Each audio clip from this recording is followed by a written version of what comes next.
lebih baik. Kemudian zakat tidak boleh dikeluarkan kalau setelah sholat Id, harus sebelumnya.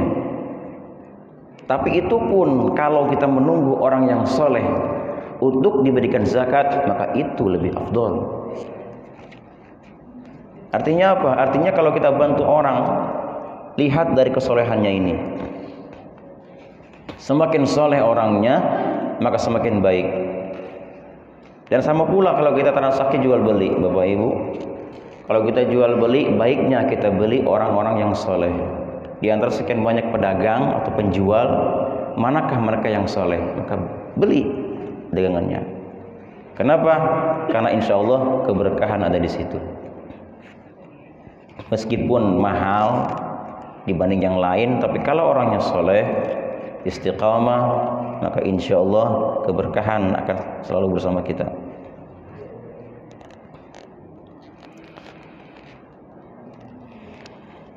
Dan yang terakhir, sedikit koreksi Pak ya.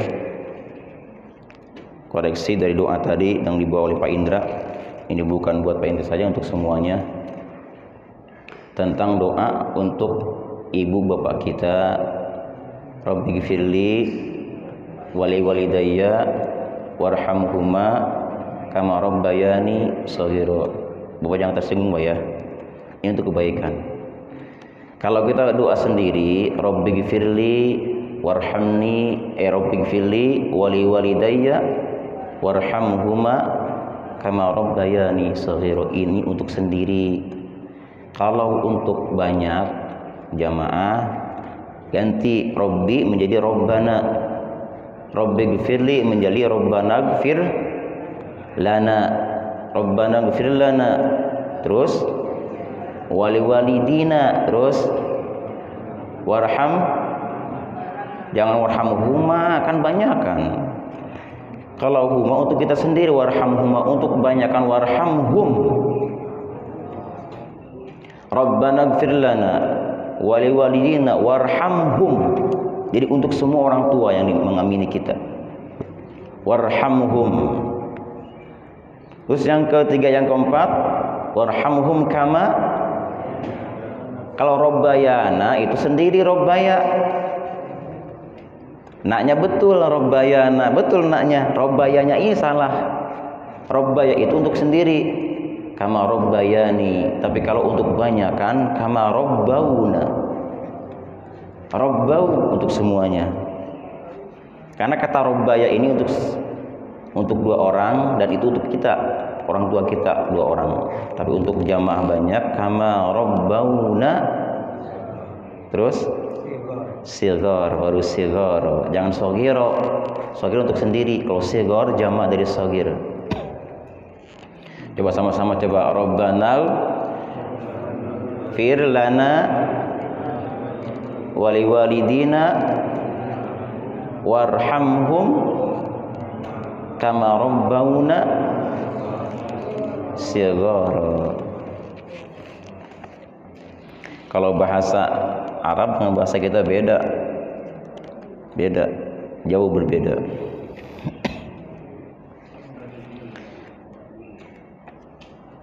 Dan ini sering kita dengar dari para dai, para orang yang berdoa. Tidak masalah, tidak. Tapi doanya nanti untuk dia sendiri, kasihan yang lainnya. Terkecuali ada memang doa yang mengikuti Al-Quran atau As-Sunnah yang tidak boleh diubah. Meskipun misalnya, meskipun ini untuk banyak jamaah banyak, atau meskipun untuk jenis laki perempuan, tapi karena nasnya begitu, maka ikutilah doa seperti itu. Misalnya ketika kita menjenguk orang yang sakit, dianjurkan membaca doa la ba'sa tahurun insyaallah. Terus as'alullahal azim rabbal arsyil azim an yashfiyaka. Nah, ini kan domainnya untuk laki-laki. Nah, di sini ketika kita berdoa untuk orang yang pasien atau yang sakit perempuan juga tetap an yashfiyaka wa yu'afiyaka. Jenisnya maksudnya tidak dirubah. Atau mungkin ada juga doa dalam Al-Quran, doanya Nabi Musa alaihissalam, Rabbi shrahli sadri wa yassirli amri wahlul 'uqdatam min lisani yafqahu qawli. Ini untuk dalam Al-Quran seperti itu. Ada juga yang merubahnya dengan kata jamak, Rabbi shrah lana sudurana wa yassir lana umurana. Ada seperti itu. Tapi dalam hal-hal seperti ini yang ada nasnya, itu baiknya seperti itu saja, jangan dirubah. Apa ya? Coba sama-sama lagi. 1, 2, 3. Rabbana fir lana wa liwalidina warhamhum kama rabbawna shighara. Sama satu lagi Pak, kalau doa di penutup, wa sallallahu ala sayyidina Muhammadin wa ala alihi wa sahbihi salam salim. Nah ini nih juga nih, salam salim. Jadi salam atau salim lihat dari kata awalnya sholla. Kalau sholla salam, kalau sholli salim. Allahumma salli wa salim wa sallallahu wasallam. Itu bedakannya. Jadi salam itu atau salim mengikuti sholat. Jika sholat maka salam, jika sholli jadi salim. Karena sholat fi'il madhi, maka salam pun fi'il madhi. Kalau sholli fi'il amar, salim pun fi'il amar. Baiklah, mari kita lanjutkan kajian kita pagi hari ini, yang insyaallah kajian kita akan membahas tentang surah Al-Insyirah atau Alam Nashrah. Jadi asal mula ayat ini menceritakan tentang bagaimana Nabi merasa sempit dadanya. Ketika Nabi sempit dadanya, ketika berat bebannya, maka turunlah surat ini. Maka mudah-mudahan dengan berkahnya surat ini, jamaah sekalian, derita yang dialami oleh orang-orang saudara kita di Palestina, semoga Allah Ta'ala memberikan mereka kelapangan dada. Kemudian beban mereka Allah angkat semuanya. Allah berikan mereka ketabahan, kesabaran dan kemenangan dan pertolongan dari Allah Ta'ala. Karena yang menolong hanya Allah Ta'ala, bukan berdasarkan banyak bantuan dari mana-mana. Dari Iran bantuannya, dari Yaman bantuannya, bukan itu, tapi dari Allah Ta'ala. Tapi Allah Ta'ala menanamkan pertolongannya lewat siapa nanti. Kita sebagai muslimin di sini berdoa sebanyak-banyaknya untuk mereka. Karena terus terang doa kita insya Allah senjata itu. Dan janji Allah Ta'ala dulu dalam Al-Quran pada zaman dulu, ketika ayat ini belum dinasah, dihapus, setiap orang muslimin 20 orang, kalau mereka sabar melawan musuhnya, maka Allah Ta'ala akan mengalahkan 200 musuh. 20 lawan 200 menang. Berarti seorang berapa? Lawan berapa? 10. 20 menjadi 210. Nah kemudian dihapus. Jika mereka 100 orang, jika kita 100 orang jumlahnya, itu bisa mengalahkan 200. Berapa? 10 juga. Iya, kalau kita 100 jumlahnya, mereka 200 bisa kalah. Tapi dengan catatan sabar. Jika sudah sabar, maka akan datang pertolongan Allah Ta'ala. Dan insya Allah mereka termasuk orang-orang yang sabar, yang teguh. Mari kita baca sama-sama surat ini. A'udzu billahi minasy syaithanir rajim. Bismillahirrahmanirrahim. Alam nashrah laka sadrak wa wada'na 'anka wizrak alladhi anqadha dhahrak شرحنا لك ذكرك فإن مع العسر يسرا إن مع العسر يسرا فإذا فرغت فانصب وإلى ربك صدق الله Bismillahirrahmanirrahim. Maknanya wallahu alam bi haqiqatil murad. Alam nashrah, kalau kita artikan secara perkata, a apakah, lam belum, nashrah melapangkan, kami melapangkan. A-nya istifham bermakna atau diartikan dengan makna apakah. Lam adalah huruf jazm. Lam fungsinya ada 3. Yang pertama menjazmkan, mensukunkan fi'il mudhari. Makanya alam nashrah, mati akhirnya. Itulah fungsinya lam. Yang kedua, lam fungsinya adalah menafikan makna. Maknanya dinafikan. Yang tadinya melapangkan menjadi tidak melapangkan, asal mulanya lam. Yang ketiga, lam fungsinya untuk qalbi, menggantikan makna tadinya mudhari menjadi madhi. Ya, alam nashrah. Itu asal mulanya lam nashrah. Tapi ketika ada hamzah di depan, sebelumnya lam, alam, maka maknanya yang tadinya nafi menjadi musbat atau takrir. Jadi maknanya bukan begini, apakah belum, apakah kami belum melapangkan, tapi maknanya aisyarahna ya. Bukankah kami telah melapangkan? Dirubah dari maknanya madi menjadi asalnya mudhari menjadi madi. Jadi maknanya adalah alam nashrah, bukankah kami telah melapangkan laka, untukmu wahai Muhammad, sadaraka, dadamu. Dada Nabi dilapangkan oleh Allah Ta'ala.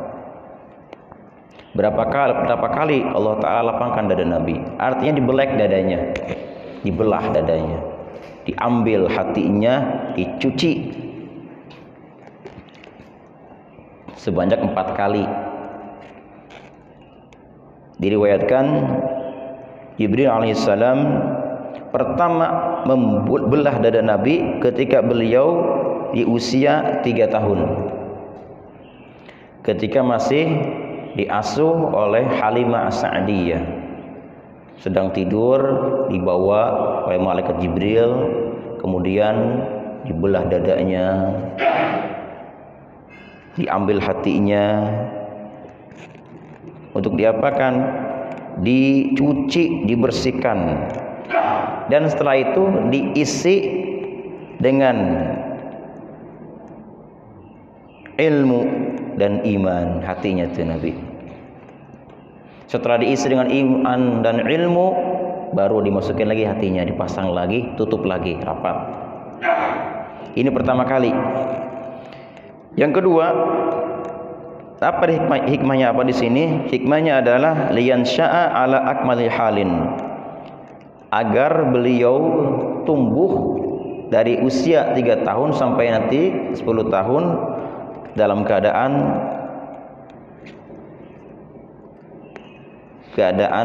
tumbuh yang benar-benar sempurna. Makanya dibersihkan hatinya. Nah, kemudian yang kedua, pada usia 10 tahun lagi-lagi datang Jibril atas perintah Allah Ta'ala untuk membelah dada Nabi dan dibersihkan lagi, dicabut, ditarik hatinya, dicuci lagi, diisi lagi. Untuk apa tujuannya? Agar beliau menjadi manusia yang paling berakhlak. Makanya dicuci hatinya, dibersihkan dulu.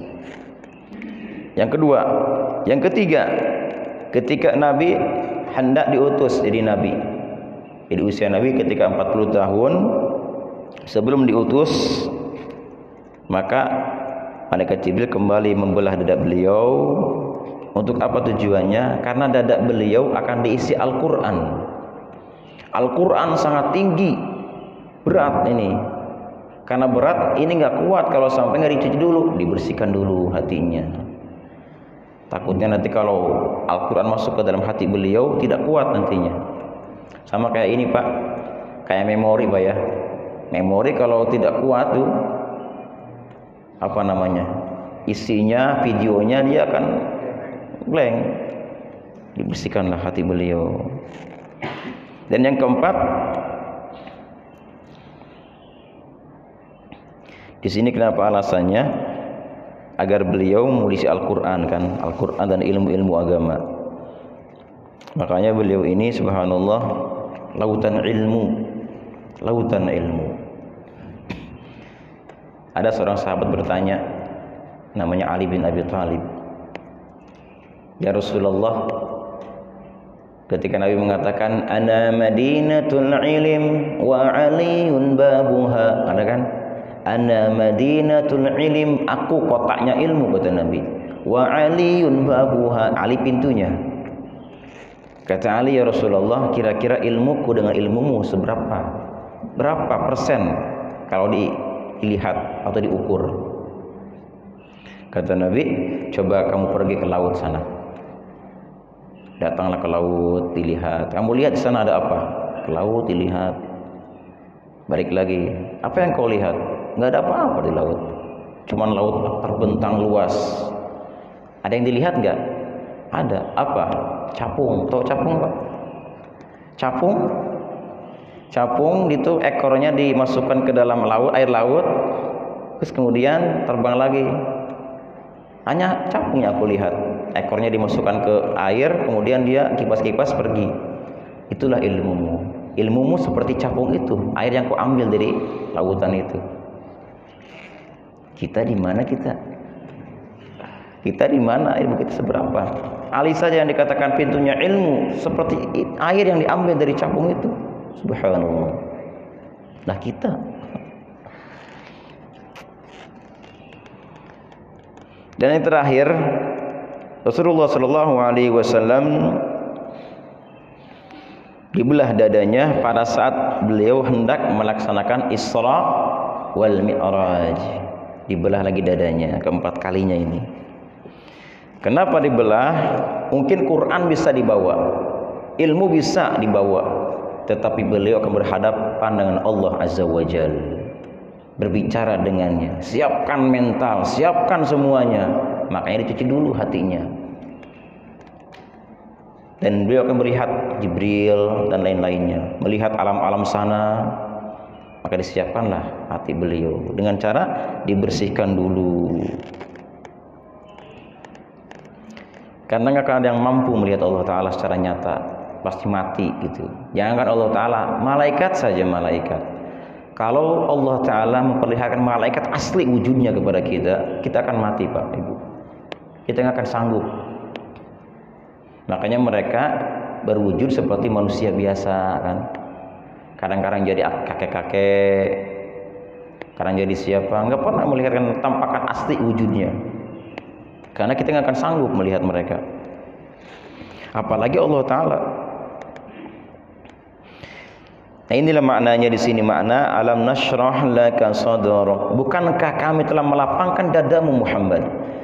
Ketika engkau merasa berat, merasa tidak mampu, tapi semua dilapangkan dengan apa? Dibelah dadanya, dibuka, diambil hatinya, dicuci, diisi dengan ilmu dan hikmah.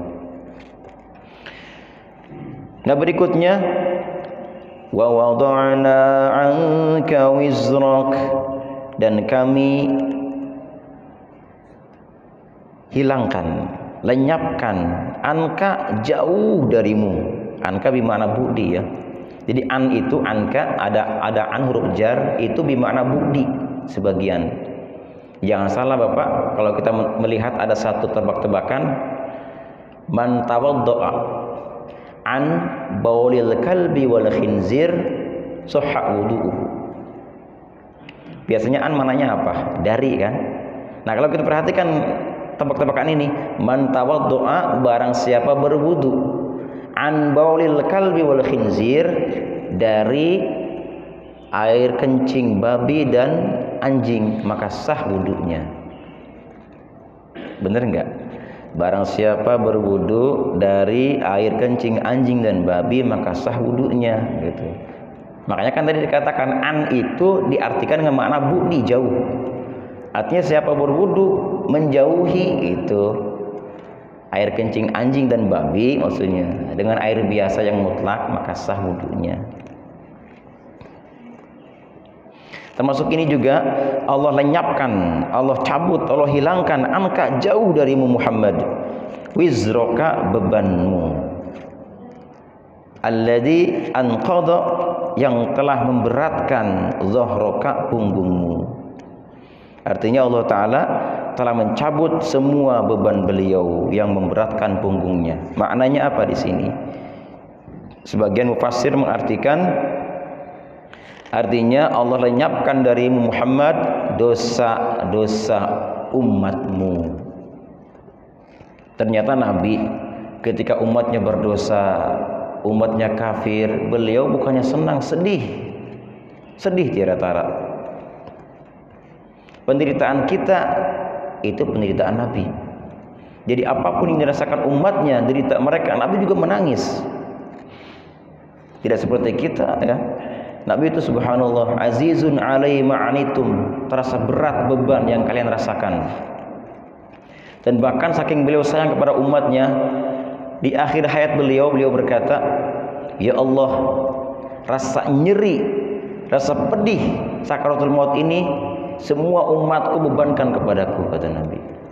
Biarkan umatku merasakan sakaratul maut tidak seperti ini. Jadi semua beban-beban rasa sakit ketika cabut nyawa ditimpakan ke Nabi sallallahu alaihi wasallam. Demi apa? Demi untuk umatnya. Nah, inilah maknanya Allah pun hilangkan dari beliau beban-beban atau dosa umatnya. Pertama, ketika ada orang kafir masuk Islam, maka dengan dasar dia Islam, semua dosa-dosa orang kafir ini sebesar apapun dosanya hilang semuanya. Ini ketika Nabi mendengar bahwa setiap orang kafir masuk Islam, maka semua dosanya itu sudah dihapus. Tidak usah qodok sholat, tidak usah qodok puasa, semuanya hilang dosanya. Nah, disinilah Nabi akhirnya merasa hilang bebannya. Alhamdulillah, senang Nabi itu. Yang kedua, ketika orang-orang yang sudah muslim jadi Islam berdosa kepada Allah Ta'ala, mereka iman tapi berdosa. Yang membuat Nabi senang apa?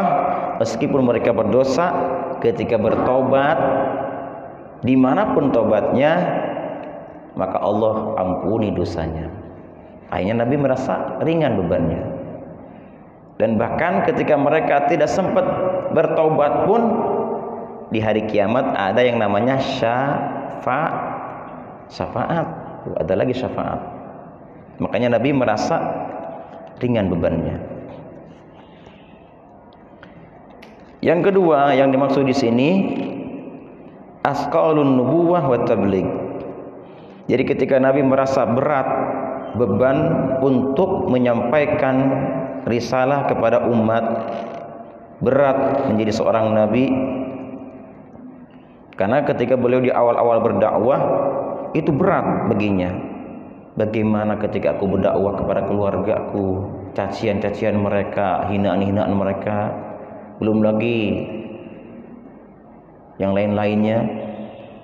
Tapi Allah Ta'ala hilangkan semuanya, dicabut. Ada yang mengatakan pula makna di sini adalah Allah Ta'ala menjaga beliau dari segala dosa, dari mulai awal sampai akhir. Makanya para nabi itu ma'sumun an jami'il ma'asi, mereka dijaga dari segala dosa. Tidak seperti kita berjuang di istighfar. Nabi sudah tidak ada dosa bagi mereka. Sebagaimana dalam Al-Quran Al-Fatah ayat 2, Inna fatahna laka fatham mubina liyaghfira lakallahu ma taqaddama min dhanbika wa ma ta'akhkhar, agar Allah mengampuni dosa-dosamu Muhammad yang lalu dan yang akan datang.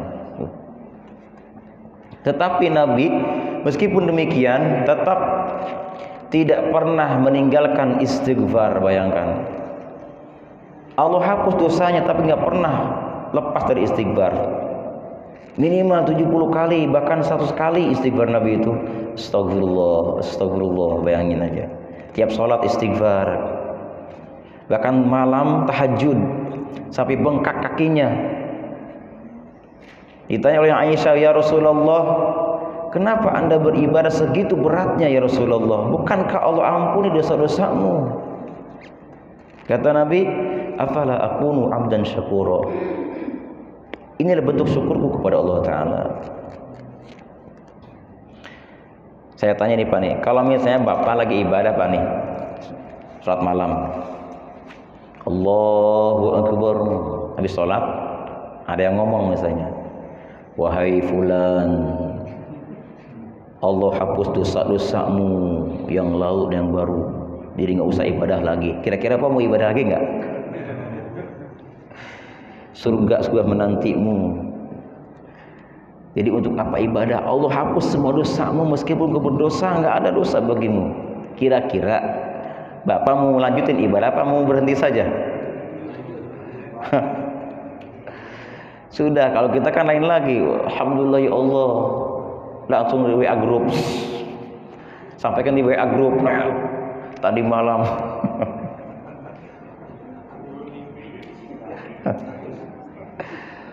ya Allah ya Rabbana.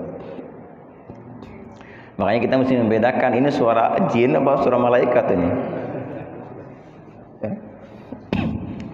Ada hadis Nabi mengatakan al-alim habibullah walau kana asiyan wal jahil aduullah walau kana ta'ian. Jadi orang alim itu adalah kekasih Allah meskipun dia berdosa. Sementara orang yang jahil itu musuh Allah meskipun dia taat orangnya. Ada orang protes, masa sih segitunya ini hadis, orang alim kekasih Allah meskipun dia berdosa. Orang yang bodoh itu musuhnya meskipun dia taat. Ini kan nggak adil katanya. Dia buktikan Pak, dia buktikan ceritanya nih. Ada orang sedang ibadah, orang jahil nih, orang jahil ibadah dia, Allahu Akbar, entah pakai suara apa itu, wahai fulan, ini ketahuilah aku adalah Rabbmu, Tuhanmu. Dia dengar tuh kan, untuk saat ini ibadahmu cukup sampai di sini saja, karena surga sudah menantimu, dosamu sudah kuampuni. Alhamdulillah katanya nih orang jahil nih. Alhamdulillah ya Allah, berhenti deh ibadahnya tuh, nggak lagi ibadah dia. Kenapa? Karena Allah tadi udah mengatakan itu. Pergilah dia, nggak ibadah lagi. Bener, pantesan musuhnya Allah. Padahal itu suara saya, suara manusia ini. Datang orang alim, dia sedang berdosa Pak, sedang minum minuman. Orang alim nih, orang ngerti. Katakanlah ulama, tapi dia minum minuman. Akhirnya dikatakan kepadanya sama seperti tadi, wahai fulan, ketahuilah aku adalah Rabbmu. Langsung begitu mengatakan Rabb, langsung marah nih orang alim nih. Apa kau bilang? Segini mabuk Pak, segini mabuk dia. Apa kau bilang? Kau ngaku Tuhan, mana orangnya katanya? Nggak mungkin Tuhan terdengar dengan telinga, terlihat dengan mata. Tuhan itu tidak terdengar dengan telinga, tidak terlihat dengan mata. Semua mendengar, semua melihat. Itulah Rabb. Yang namanya sosok yang bisa dilihat dengan mata kita, suara terdengar dengan telinga kita, itu bukan Rabb itu. Kalau Rabb tidak terdengar, tidak terlihat dengan mata dan telinga kita. Bagaimana caranya? Wallahu a'lam. Nggak ada yang tahu. Yang jelas Allah bisa dilihat oleh seluruh anggota kita. Allah terdengar seluruh anggota kita. Itulah Rabb yang asli. Inilah makna yang kedua, bahwasanya Allah Ta'ala menjaga beliau dari segala dosa-dosa. Dan bahkan ketika setan pun datang kepada beliau, ketika Nabi berkata bahwa semua manusia akan ada korinnya tanpa kecuali, baik dia orang alim atau orang jahil, semua ada korin-korinnya yang menggoda menjatuhkan imannya. Kata sahabat, termasuk Anda ya Rasulullah. Iya, aku pun sama, ada korinnya, kata Nabi. Hanya saja korinku menjadi Islam. Digoda Nabi oleh kalangan korin, jin, setan, tapi justru malah setan masuk Islam. Bedanya begitu. Yang ketiga sekarang, wa rafa'na laka dzikrak, dan kami angkat untukmu Muhammad, tinggikan untukmu Muhammad dzikraka, sebutanmu. Sebutan Nabi itu diangkat, ditinggikan. Dari mulai Nabi Adam alaihissalam diciptakan sampai akhir zaman, nama beliau terukir, terucap di lidahnya para nabi. Di kitab Allah Ta'ala, di kitab Taurat, Injil, Zabur, Suhuf, itu ada nama Muhammad. Dan bahkan ketika Nabi Adam berdosa kepada Allah Ta'ala, memakan buah khuldi, beliau cari cara bagaimana supaya Allah ampuni dosaku. Dia rayu dengan berbagai macam rayuan, tapi Allah tidak menerima tobatnya. Kemudian Adam melihat di atas, ada tulisan di arasy, Allah Muhammad. Kata Nabi Adam, Muhammad, siapa nih Muhammad nih? Ini jauh sebelum diciptakan Nabi Muhammad, sebelum dilahirkan. Kata Nabi Adam, tidak semata-mata orang ini disandingkan dengan nama Allah, melainkan dia adalah orang yang paling Allah cintai. Nah, kemudian dia baca salawat untuk Nabi. Allahumma salli ala Sayyidina Muhammad wa ala ali Sayyidina Muhammad. Untuk apa? Untuk merayu Allah Ta'ala agar diampuni dosanya. Allah tanya Adam, Adam, kenapa kau bersolawat, menyanjung, memuji seseorang yang tidak pernah kau jumpai, tidak pernah kau kenal? Kata Nabi Adam, karena aku yakin namanya bersanding dengan namamu ya Allah di arasy, dan aku yakin dialah orang yang paling kau cintai. Makanya aku bertawassul dengannya, lewat dia, untuk engkau ampuni dosaku. Maka Allah pun akhirnya mengampuni dosa Nabi Adam alaihissalam. Berkat apa? Sholawat. Sallu ala Nabi. Insyaallah ya. Dan termasuk ketika kita syahadat, ada Nabi Muhammad. Asyhadu an la ilaha illallah wa asyhadu anna Muhammadar Rasulullah. Ada terus. Di semua khutbah, Pak, setiap ada nama Allah pasti Muhammad ada. Khutbah lebaran, khutbah istisqa, khutbah Arafah, khutbah tasyrik, semuanya ada nama Nabi sallallahu alaihi wasallam, disertai, dibarengkan dengan nama Allah Ta'ala. Dan bahkan di rumah kita pun kalau kita ada tulisan Allah, pasti nanti ada satu lagi Muhammad. Allah Muhammad.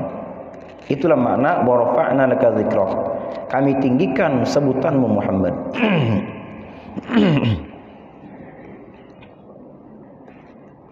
Berikutnya, fa inna ma'al usri yusra, inna ma'al usri yusra, sesungguhnya setelah kesulitan terdapat kemudahan.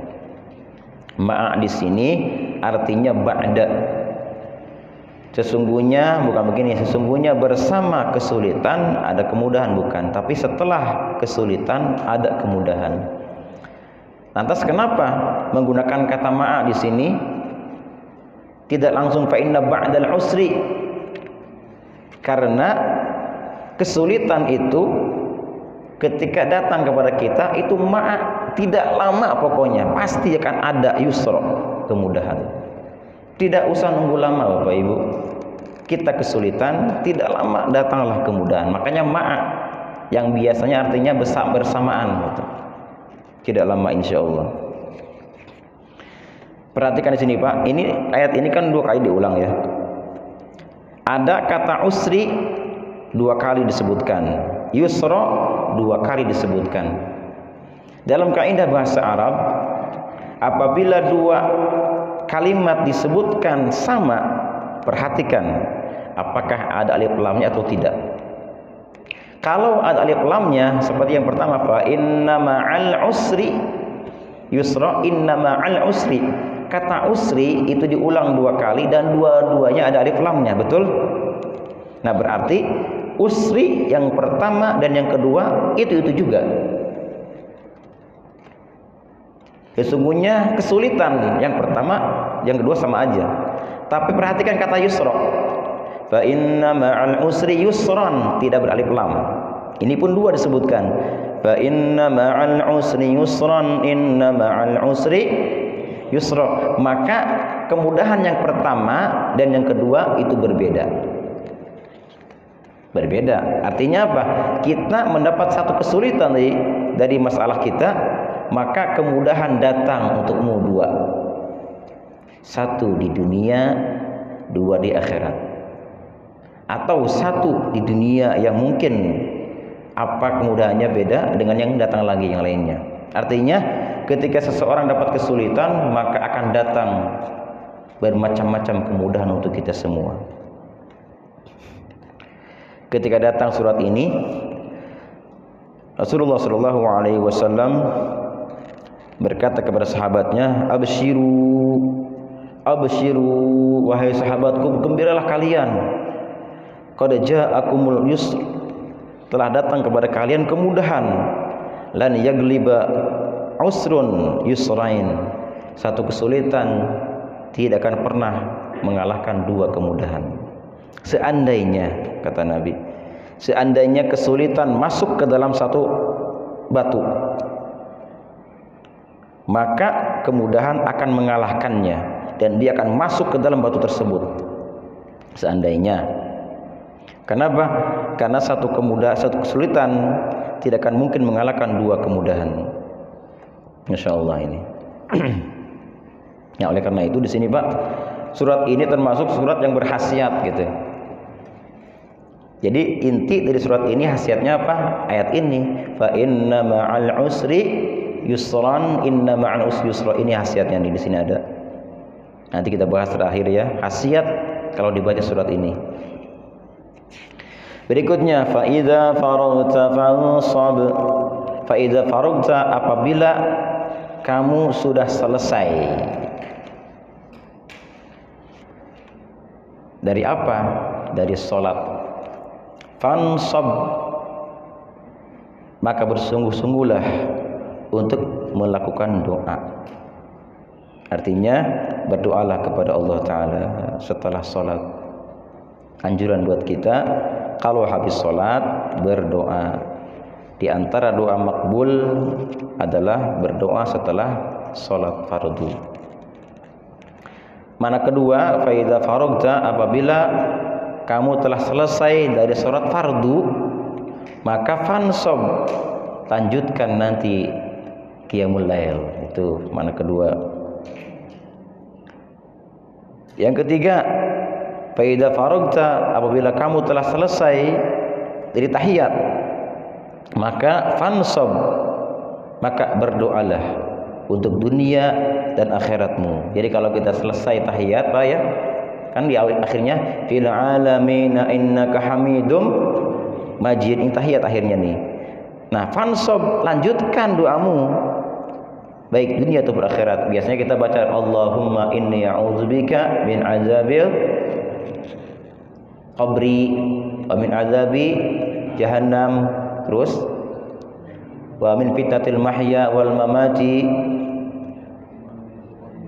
wa min fitnatil masihid dajjal. Biasanya ya muqallibal qulub tsabbit qalbi ala dinika wa ala ta'atika subhanaka inni kuntu minadh dhalimin. Kita lihat imam masih juga tahiyat, baca lagi yang lainnya. Allahumma inni as'aluka rizqan wasi'an thayyiban mubarakan, boleh silakan. Masih juga imamnya tahiyat, baca lagi doa yang lainnya terus.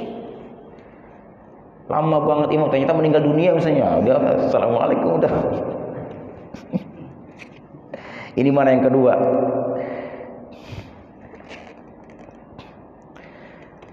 Mana yang ketiga? Apabila Anda selesai dari menyampaikan risalah untuk Nabi ini, maka fansob, istighfarlah untuk mukminin mukminat. Karena kita kalau sudah menyelesaikan satu urusan, jangan tenang-tenang saja, lanjutkan untuk urusan yang lainnya. Kata Umar bin Khattab mengatakan, inni akrahu an ara ahadakum farigo la fi amali dunya wala fi amalil akhirah. Aku tidak suka melihat orang yang nganggur, tidak mengerjakan duniawi ataupun ukhrawi. Aku tidak suka orang seperti itu. Artinya setiap kegiatan kita jangan terputus, lanjutkan ke yang lain. Nyantai boleh, tapi lanjutan lagi apa? Nyantai boleh silakan, tapi isi dengan zikir. Nyantai sampai tenang, zikir subhanallah. Capek mulutnya, hati yang berzikir. Artinya nggak ada kosong dalam hidup ini, nggak ada kosongnya. Mungkin orang mengira kita nganggur, tapi hatinya berzikir gitu. Kalau nganggur berarti dia nggak kemana-mana. Kemudian hatinya nggak zikir, mulut nggak zikir, melamun, menghayal, andai dan andai. Kata Nabi, innallaha yakrahu al-abdal battal. Allah Ta'ala tidak menyukai seorang hamba yang battal, yang menganggur. Tidak suka. Jadi isi kehidupan kita dengan kebaikan. Dan terakhir, wa ila rabbika farghab. Wa ila rabbika, dan hanya kepada Tuhanmu farghab. Hendaknya kamu berharap kepadanya. Hanya kepada Allah kita berharap, bukan kepada yang lain. Ya, berkait dengan itu, dengan apapun urusan kita, maka harapan kita adalah Allah Ta'ala. Ikhtiar penting, tapi ingat jangan lupakan Allah Ta'ala. Karena kalau kita tawakal, berharap kepadanya, maka insya Allah Allah cukupkan kehidupan kita. Baru sekarang khasiatnya Pak nih. Khasiatnya nih, perhatikan Pak, catat.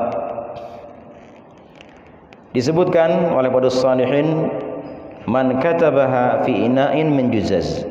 Barang siapa mencatat, menulis surat ini di wadah kaca, piring bisa tuh, tulis bismillah alam nashrah sampai selesai.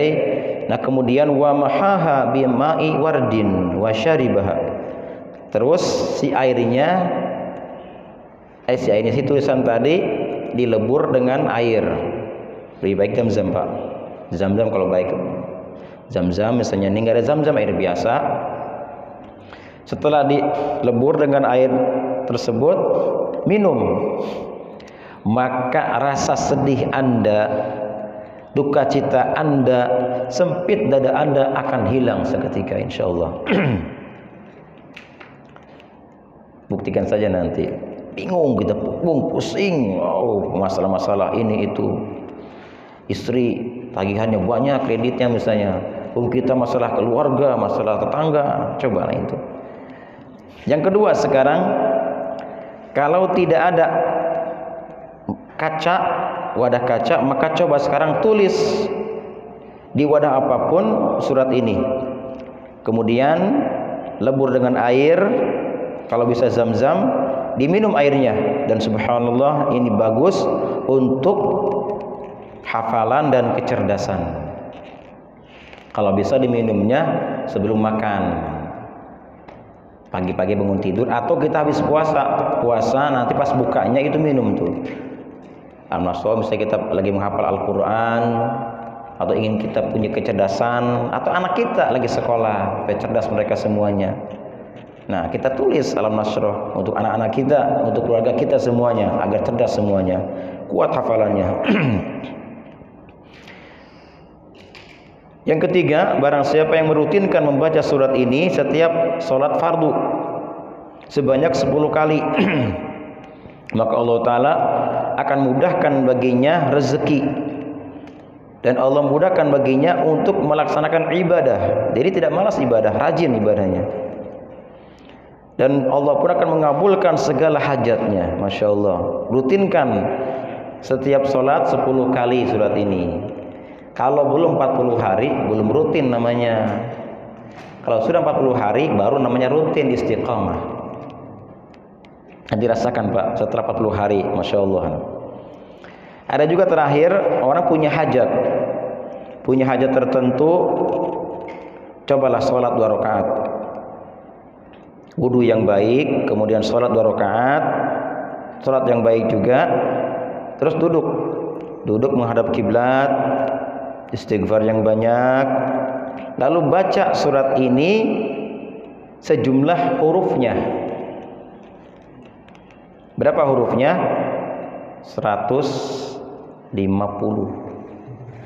Sedikit Pak.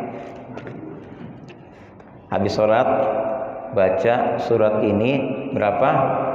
150 ditambah salasah 3, 153 baca. Nah setelah selesai dibaca 153, kemudian berdoa di sini, ya Rabb, ya Rabbna. Lihat apa yang terjadi. Qabul insyaallah. Kalau saya khusus Pak, saya ijazahkan bayar. Kalau saya pribadi lagi kesulitan misalnya nih, cobalah Bapak nanti kalau kesulitan ada masalah apapun ingin dibukakan, cukup dalam seminggu Bapak baca surat ini setiap kali habis sholat, baca 40 kali. Misalnya diawali hari Ahad nih, hari Ahad subuh tadi dibaca, habis subuh baca 40 kali Al-Nasrah, terus sampai malam juga sama. Setiap fardu berarti sehari berapa? 250 kan, subuh, zuhur, asar, maghrib, isya. Bukan berapa? 200 ya, betul, 200 kali sehari. Nanti setelah seminggu sepekan dan bahkan belum sepekan, nanti akan ada keajaiban insyaallah. Tapi kalau sudah ada keajaiban, sebelum selesai seminggu jangan berhenti, teruskan. Yang mentang-mentang sudah dapat, udah berhenti, nanti kabur lagi tuh Pak tuh.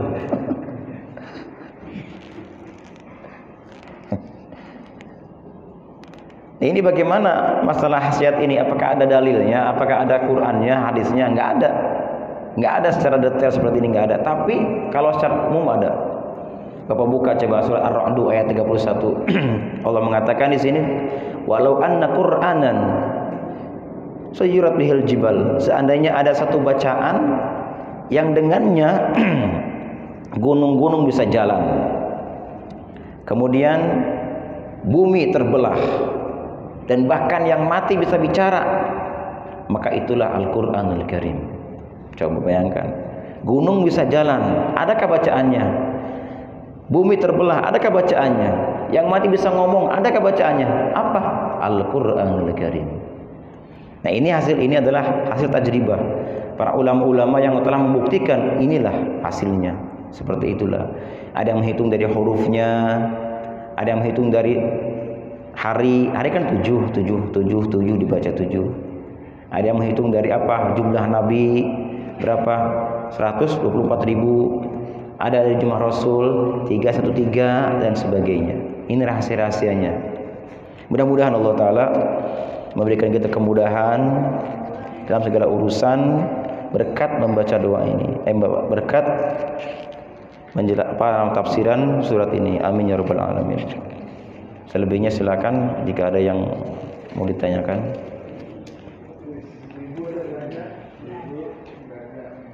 Ya Pak, silakan.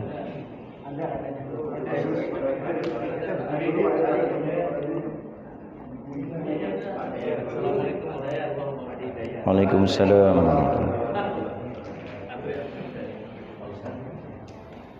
Di awal tadi saya minta penjelasan untuk mengubah domir dalam Quran yang dalam Quran mungkin berdalam tunggal, tapi bukan untuk jalan. Karena untuk doa yang saya pahami, yang saya doa ini, yang saya pahami, doa untuk orang tua dikasih kan. Aku roger teman-teman banyak sebelum, tapi tadi diulas dalam jamak.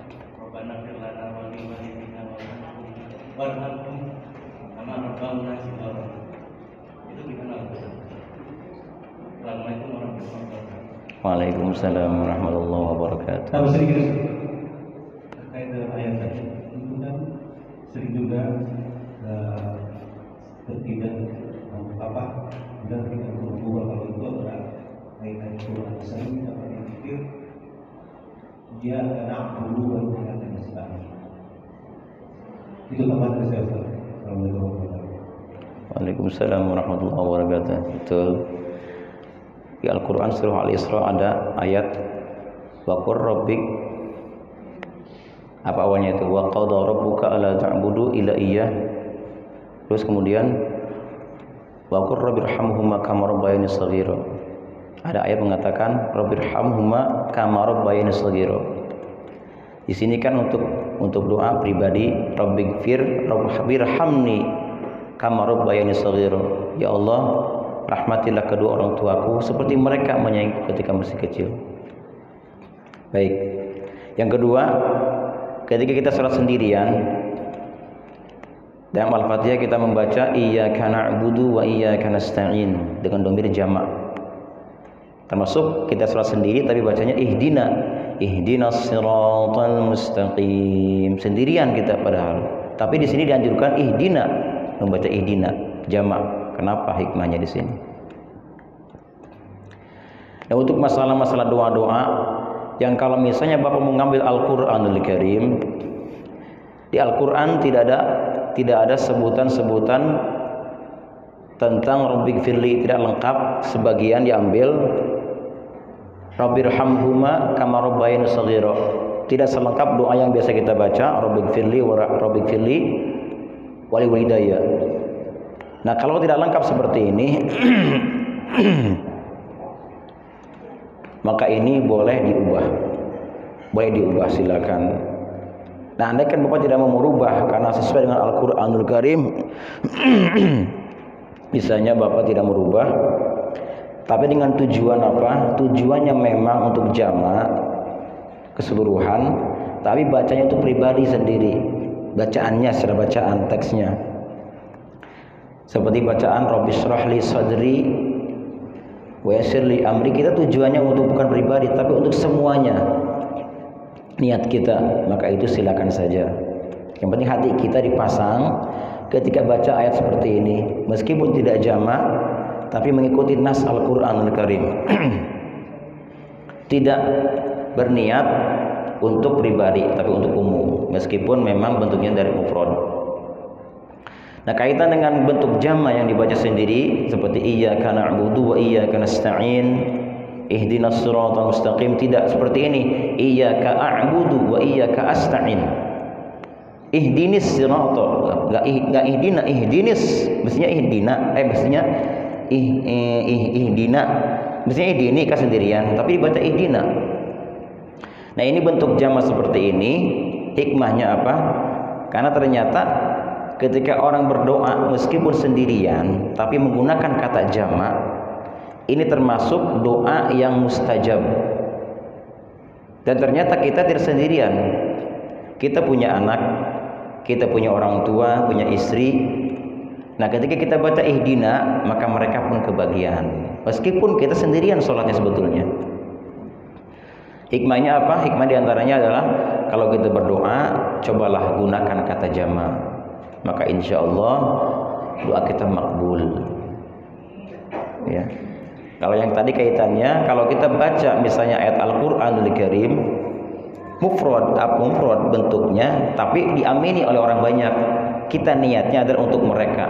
Karena ini Al-Qur'an, kita tidak mau merubahnya, maka silakan saja baca mufrad, tapi dengan niat untuk semuanya. Seperti misalnya ada orang sebelum sholat belum takbir dia baca Rabbi ij'alni muqimas shalah wa min dzurriyyati rabbana wa taqabbal du'a. Ini kan ada Al-Qur'annya, disunahkan kalau kita mau sholat baca Rabbi ij'alni muqimas shalah. Ya Allah, jadikan aku ini selalu melaksanakan sholat dan juga turunan-turunanku. Nah, kita berniat di sini untuk semuanya di belakang kita.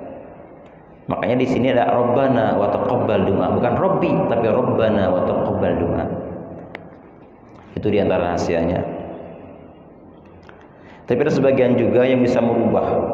yang bisa mengubah zikir-zikir atau bacaan yang di Al-Quran dan hadis Nabi. Ada juga yang sebagian mengubahnya, tapi bukan berarti merubah Al-Quran.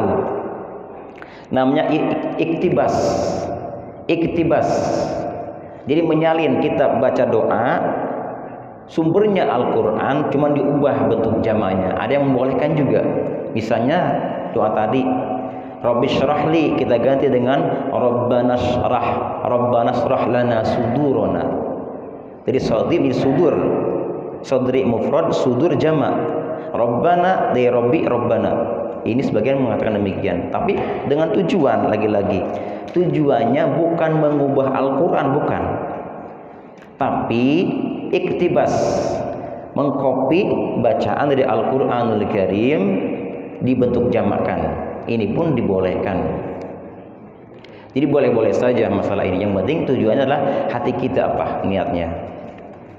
Kalau niatnya niat baik, maka insya Allah jadi baik. Kalau mengubah Al-Quran, hukumnya haram, bahkan jadi murtad dan na'udzubillah. Ini kan mengubah, tapi iktibas. Ada yang lainnya?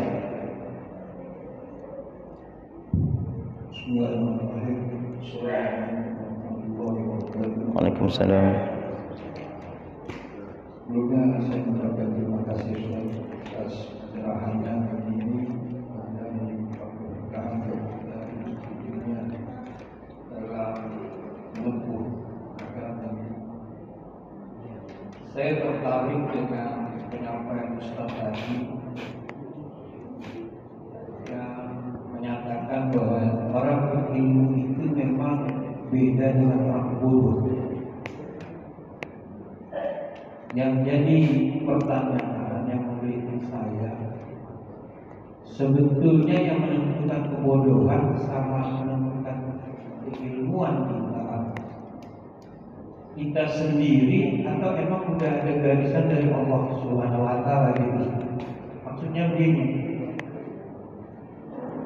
di dalam kita menuntut ilmu lah untuk mengangkat derajat kita dalam posisi lepas dari kebodohan, kan?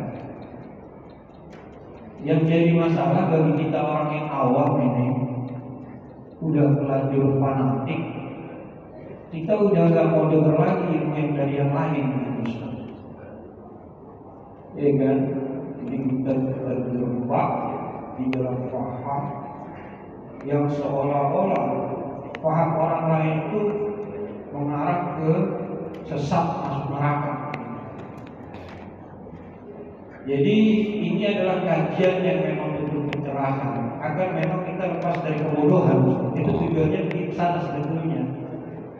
Apakah memang kalau kita ngaji itu kan banyak tuh, kita saudara kita ngaji di kelompok-kelompok, ngajinya ngumpet-ngumpet gitu kan, terbuka. Terus ada anjuran jangan sampai ikut ngaji majelis orang lain.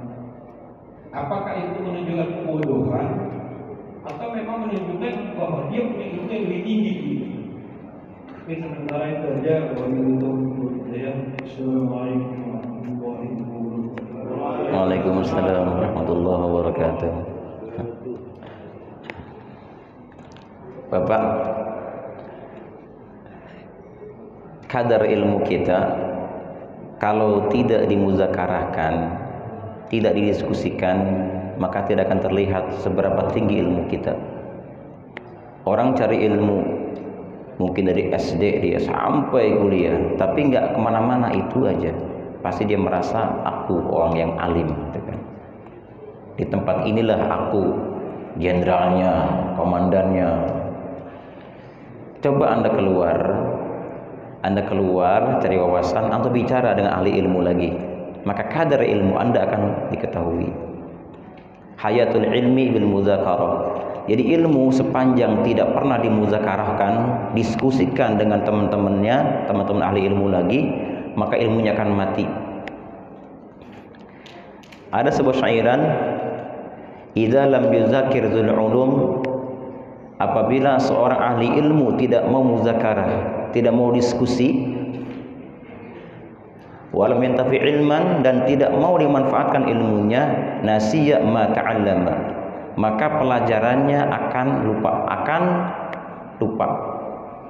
Semua pelajaran dia akan hilang nantinya.